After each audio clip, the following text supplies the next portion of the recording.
છોકરાઓ રાત દિવસ વર્ષોથી મહેનત કરે છે, આ વખત પાસ થઈ જવું, આવતી વખત પાસ થઈ જશું, પણ કોઈ છોકરાને પાસ કરવા નથી આવતા. આપ તમે જોઈ લો એની અંદર પણ કેટલી લાગવગ ચાલે છે કે જે સારો માણસ હોય એમનો માણસ હોય એને પાસ કરી દેવાનો, ભલે એ ડફોડ માણા હોય પણ એને જીપીએસસી નું પાસ કરી દેવાનું, એને એપીએસસી નું પાસ કરી દેવાનું.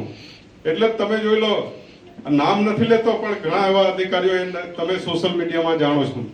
એવી જ રીતે આ ગુજરાતની અંદર 5,500 શાળાઓ બંધ કરી દેવામાં આવી અને ખાનગી શાળાઓને અહીં ગાડી પ્રોત્સાહન આપવામાં આવે છે.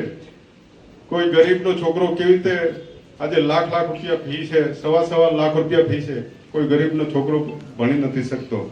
દેશની અંદર ગુજરાતની મોડલની વાત કરી, આખા દેશની અંદર ગુજરાતની મોડલની વાત છે. આજે જે ઉપર બેઠેલા લોકો છે, તમે ગામડાઓની અંદર જાઓ તો ખબર પડશે આજે 2 ટકના રોટલા પણ ખાવાના મળતા નથી. આપ તમે જોઈ લો, રોજગારી નથી.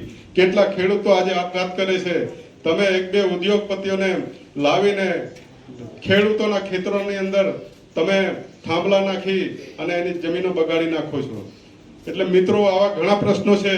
ખાસ તો એક બીજા પ્રશ્ન કે આપણો ઉદ્ધાર કેવી, દારૂબંધી શું છે કે દારૂબંધીથી જે સૌથી વધારે આપણા વિસ્તારોની અંદર વિધવા બહેનો બને છે, સૌથી આપણા નવયુવાનો મરે છે અને એની સાથે સાથે 21 વર્ષથી 35 વર્ષની અંદર મોટા ભાગના યુવાનો મરે છે.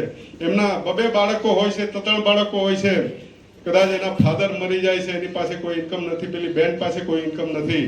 એટલે એ બેન શું કરે? કાલે ઉઠીને માનો કે દારૂથી કોઈ ડુપ્લિકેટ દારૂથી મરે છે તો કદાચ એ વસ્તુ એ મજબૂર થઈને બેને પણ કરવું પડે અને બીજા 10 મરે. એ આખી સરકારની ચેન છે. પણ જે બાળકો જે જન્મ્યા છે એ બાળકોનું ભવિષ્ય શું? એની પાસે નથી પૈસા, એની પાસે રોજગારી નથી, એ બાળક પણ મજૂર જ બને છે. એવી જ રીતે શેરડી કાપવા હજારો લોકો આપણા ગામડાઓમાંથી આવે છે, મહારાષ્ટ્રમાંથી આવે છે.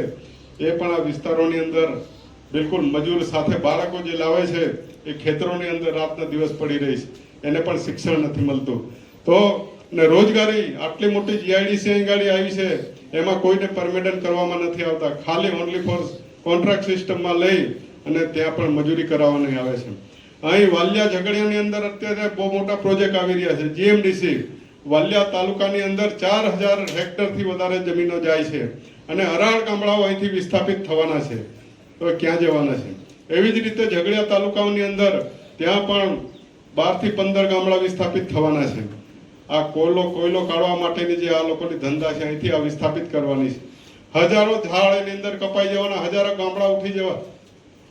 તો એની સામેની આ લડાઈ રહેશે. આવનારા સમયની અંદર વધારે તો નથી બોલતા, એમને આપણે વધારે સાંભળવાનું છે. પણ આપણી જળ જમીન જંગલની લડત રહેશે. શિક્ષણ, આરોગ્ય, સિંચાઈ અને આપણા વિસ્તારનો કેવી રીતે ઉદ્ધાર થાય, આપણા વિસ્તારનો કેવી રીતે વિકાસ થાય, એનું પ્લાનિંગ માન્ય આપણા પૂર્વ મુખ્યમંત્રી છે, આપણને પ્લાનિંગ આપશે કે કેવી રીતે ગુજરાતમાં ઇન્કમ આવે છે અને કેવી રીતે શિક્ષણ આપીશું, એ એમના મોઢેથી આપણે સાંભળશું. તો આજે ફરી